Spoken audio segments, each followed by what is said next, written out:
physical medicine based on Prakriti, okay? And you have a balance, Vata, Pitta, Kapha, and everything else which I described to you, using by exercise, physical meditation, etc. Now, so that's kind of, like what we have, like more in Ayurveda. Ayurveda itself is a lecture.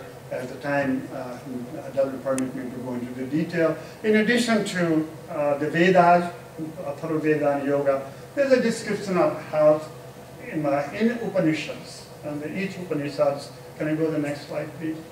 Basically, like you have basically, you heard about this, Tattvamasi. And basically, again, thinking about the next one. And so these are all the different Upanishads. And each Upanishad, there is information, there is a description about the health-related items. So particularly, like Veda and then also Taittiriya, and there's a great deal of Kena Upanishad too. Next one. So in addition to there, you do have, like in Gita, okay? Basically, like how the mind can be able to, like your physical, mental, and spiritual health can be maintained by using, like next one in the Gita. Here, and this basically according to Gita, is one who has 4 practices, Jnana Yoga, discrimination, Bhakti Yoga, all of those areas where you can be able to do, and eventually you can be, depends on what you believe in. I think all of them, like you doing meditation practices and doing a good deeds, which we are doing here, and then concentrating, we heard a lot about bhakti, devotion of the God, and concentrating that, making your spiritual health. Okay, now next one. Okay, again, this is something which, about bhakti yoga ke bare mein, Swadham, Partyajam, Mamekam, Sarnam Pradam, Apyam Tam, last chapter में जो है, भगवान जी अर्जुन से बोलते हैं, सर्वधर्मं परित्यज्य मामेकं शरणं व्रज, अहं त्वं सर्वपापेभ्यः मोक्षयामि मा शुचः. So basic thing what it is that, if you believe in me, manasa vacha karma, I'll be able to, like get rid of all your problems. Next one. So in addition to that, okay, you heard about this, like different kind of soul, mind, and ego, and the senses, how we can be able to integrate yoga in spiritual exercise, in spiritual health, and mental health, okay, and the physical health too. So they're all integrated together. I'm been involved in the National Institute of Complementary Alternative Medicine, one of the NIH Institute. I was the member of the advisory board. And that's something which has come up, and they're doing a lot of research. And Ayurveda is one of the important parts. Next one. So, again, next. So, in addition to Gita, in addition to Upanishad, in addition to Vedas, there's a great deal of information on our Itihas, other, and there's Ramayana. Aihika Daivika Bhautika Tapa. Okay? Yeah, that's one thing about, Rama Rajya mein koi na vyapa. This is basically, this is adhyatmic, daivic, bhautik, physical. These 3 tapa, they due to the adhyatmic, daivic is the prakop of God, whatever, and the bhautik, the physical tap. Rama Rajya mein koi na vyapa. There was none of those things were there. So it has been described greatly in every aspect. So what we have heard, the Hinduism is not a religion. Okay? Hinduism, again, given by, we have heard a lot about, like the value of the Brahmins, what we have been able to bring it there. Basically, like philosophical aspect of life. We look into this, how to live right, how to eat right, how to do all those dam, tapa, all those areas what you do. And you can be able to make yourself physically, mentally, and spiritually healthy. Next one. And then, there is a lot of, again, from the Mahabharata too, like, and also Sunji, long discourse on Bhishma Pitama, how things, a code of conduct, which you all know, has been described, and what you could do, like basically not doing these bad things, which you have heard about, pessimism, like living badly, negative emotions, lack of mind, and they have been greatly described in Mahabharata. And of course, next one. So what I have said so far to you all, the health and diseases have been greatly described in our Hinduism, in our Vedic literatures, particularly the Ayurveda which is being practiced. So everywhere there is information. Now, what we need to do, that somehow working on this scientifically. See, one of the things we were trying to do, just having established a chair in Ayurvedic medicine, at USC. Unfortunately, there is a little problem with trying to do things, and I've been going to India, going here. In India, the difficulty is that there are two groups there. In spite of I can talk to both of them very effectively. They belong to both sides. Problem is that Ayurveda वाले लोग बोलते हैं कि research की क्या जरूरत है ज़्यादा, क्योंकि हमारे संत लोग तो बहुत पहले हमारे श्रेय जो पहले करके आए हैं. There is no reason to do any more things. My concept is that no, that's not true. This is the 2011. If you want to do something, you got to show me that here is the evidence. Well, I practice evidence-based medicine, being modern medicine doctor in addition to Ayurvedic. Show me what the evidence that this particular things work. Unfortunately, it's not jumping anywhere, neither there or here. People जो यहाँ पे हैं, everybody you see the sign, they are Ayurvedists. Whether they cannot spell Ayurveda right, there are many people here. And so there's a need for research. And the main thing is that, how this thing can be done. The only way it can be done using modern methodology and doing, any aspect you look at, including the prakriti I described to you, Vata, Pitta, and Kapha. How does it make? What is the difference between the Vata and prakriti? And didn't describe to you about how the Vata people are, how the Pitta people are. There's not one thing. Usually you have Vata Kapha mixture, so Vata Pitta mixture, or Pitta Kapha mixture, that kind of personality, the constitutional profile, which you have. Looking into them scientifically, validate, including doing, crystallography, doing some other form of research involvement, doing things. And we're doing few things, in our lab. Next one, please. Okay, so basically, physical, mental, spiritual, all those three conditions which I described to you, using with the different modalities, you could be able to, treat yourself and cure. The next one, maybe that. Okay, so again, one thing is that the information which I have provided to you, I know there are a lot of things.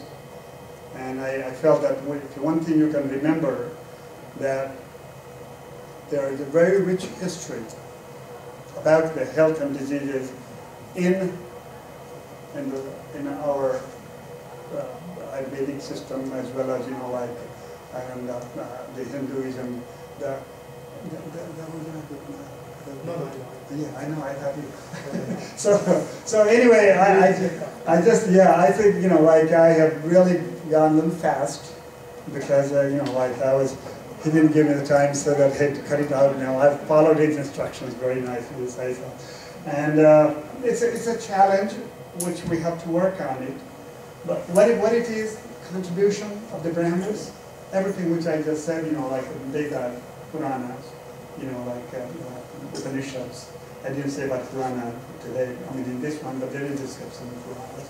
It's a contribution given by the Brahmins, okay? And again, you heard about, Brahmajanati, so Brahma log, मेरा contribution जो है in this area, it is still need. There need to be Jagrati, in addition to all other stuff which I mentioned to you, doing a true scientific, evidence-based evaluation. Now let's just say that, एक acupuncture है, which is a traditional Chinese medicine. They're all together, okay, between Japanese, Chinese, and Malaysians, and every one of them. At least there are 30, 40 good papers that come every month on acupuncture. Now, again, what is acupuncture? It's a marma therapy. That has come from Ayurveda. Ayurveda history itself. They have whole bone. There was a lot. They used to have do the dissection. This all gone during the Buddhist period. In the Buddha period, there was no dissection. And then, of course, crystals, when they come in, they just completely stopped. And then, of course, our people didn't do it right. Those who, some of the Vaidya, those who knew it, they didn't want to really pass on to others. So they was dead from them. And then one other thing which used to be kaya kalp, which means that the rejuvenation, which was one of the things by which methods by which you could regenerate people. And so basically, Ayurveda had 8 parts. Basically, a strong Ayurveda. Harikiriya likha hua. Kaya Chikitsa, which is again, medicine, neurology. You got Shalya, which is surgery. Salakya, which is ENT, etc.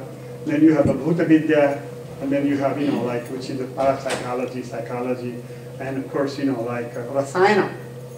Rejuvenation, which is one of the major stuff which used to be in Ayurveda, which is at this point kind of looked not really very much there. And there is a great deal of information which we could be able to do the research. But the approach which I have is called integrative approach. I'm not trying to say the Ayurveda or any other things which I mentioned to you. If somebody having heart attack, there's a need for the modern medicine. Is it accepted by EMA as a treatment which insurance will put them on? Are they certified practitioner? It is not recognized. Ayurveda is not recognized in America. Number one, we're trying to do it. We have associations called American Academy of Ayurvedic Medicine. But as a physician who has a license to practice medicine, I can do anything. I can practice Ayurveda, I can prescribe, provided I do not give some type of a mineral type of treatment. Does insurance cover? Insurance covers in different format, like physical therapy type of CRT, or some other areas. Number 2, has somebody done a comparative study like blood pressure? There is no cure in modern medicine. You have to have that.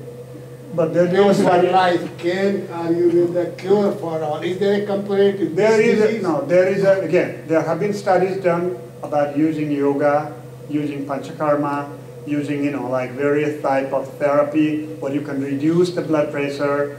You don't have to even stop the drugs as time goes. That has been done.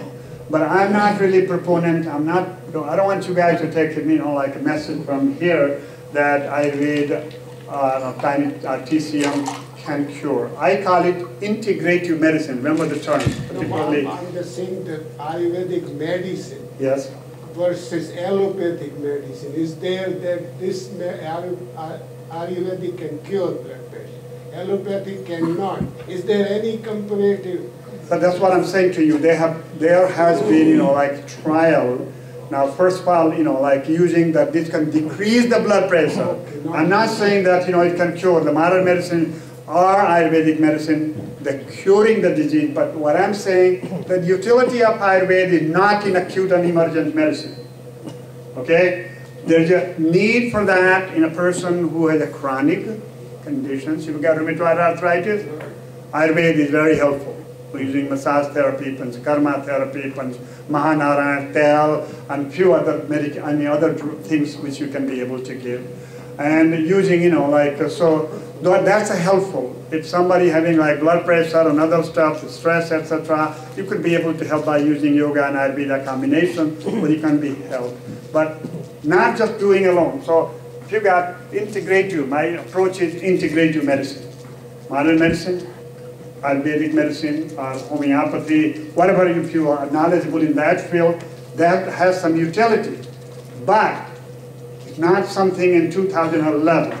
I'm not going to say that, acupuncture cures your, brain tumor, right? So, but again, rehabilitation and chronic disease management is an important contribution of Ayurveda. Thank you. Yeah, question. Anji, bole, Mishra ji. Hare Krishna, you have mentioned Panchagavya. Panchagavya means using cow products. There is plenty of evidence that using Panchagavya, that means cow urine, cow dung and all, in a proper way, you can minimize and cure cancer. I do not, I'm sorry to you, but I have distributed a couple of books to you all about Goshala. If you read some of them, I have been to India for 3.5 months. I have plenty of evidence, plenty of literature. The lady came from Netherlands just to get Panchakavya to cure cancer. Second example, I'll give you my own. When I was 26 years of age, I had developed a disease called trachoma. Using Sarvangasana for 15 days, 2 weeks, I was able to minimize trachoma. Doing continuously for 3 months, I was able to cure. I did Sarvangasana for 6 months, went back to the doctor, went back to the hospital, and he said, there is no trachoma. I said, sir, look your records. He looked at the records, it was trachoma of 3rd degree. The only cure suggested was surgery by 3 different hospitals in Lucknow, Allahabad and Vizag. And this doctor said, no sir, there is no trace of trachoma. So thanks to Yogasana, thanks to Sarvangasana, it is curable, it is doable. What is trachoma? Trachoma is eye disease. Trachoma is a viral, let me tell you, sorry. The trachoma is a viral disease, affects in your eyes. उसमें क्या होता है कि आँख के सामने जो है इसे like trachoma, ये देखो ना यहाँ हो जाता है. And that's, as Mishra ji said, it's a viral, okay? The viral disease, something can go away with doing Sarvangasana, as you said, after surgery. But let me tell you, when I said to you guys, I believe in Panchagabya, I believe in, the basically, like Drakshasa, I believe in all other stuff. Basic thing is that I believe in the evidence-based, remember the term. I may have my own experience, I may give it to somebody during, and the person can be, there is to be a comparison, double-blind control study, statistically designed. That's what it needs. It's not like some buffoons, they do tell that, yes, oh, I have done this one, everybody, cancer is cured. If you say that in the state of California and here you cured cancer, you're going to go to jail. Sorry to tell you, I can lose my license. You got to have evidence-based medicine. Don't talk anything else without evidence-based medicine. If it's not evidence-based medicine, I have cured some people too. But I cannot write that, I can't tell it. And that's what the Ayurveda is being harmed by people who have no conceptual knowledge about the Ayurveda. They may have gone 3 months or 3 days, sit down with somebody, and they say, oh yeah, I become Ayurvedist. I have a degree of Ayurvedic medicine. I can cure everything. They don't have a license, obviously. They cannot practice as an Ayurvedist. They can practice as acupuncturist or TCM guys, but they use Ayurveda. And that's the biggest harm which is being done. So, I mean, Mishra ji, there's no offense to you, but my point over here is that please, what I'm saying to you is something which is very unique, is very futuristic, what can be done in a proper way. That's what Ayurveda needs. They cannot say that, yeah, this is I've done. So with this, I'm going to say, yes, thank you. Dr. Mishra, just one comment and a question. I just received a book on integrative medicine, rheumatology, and they're providing a lot of data with regard to these Ayurvedic medicines, but more as an adjunct therapy. And I agree with you, it is not really like acute care management. I absolutely agree. But in adjunct therapy, it's proving very useful.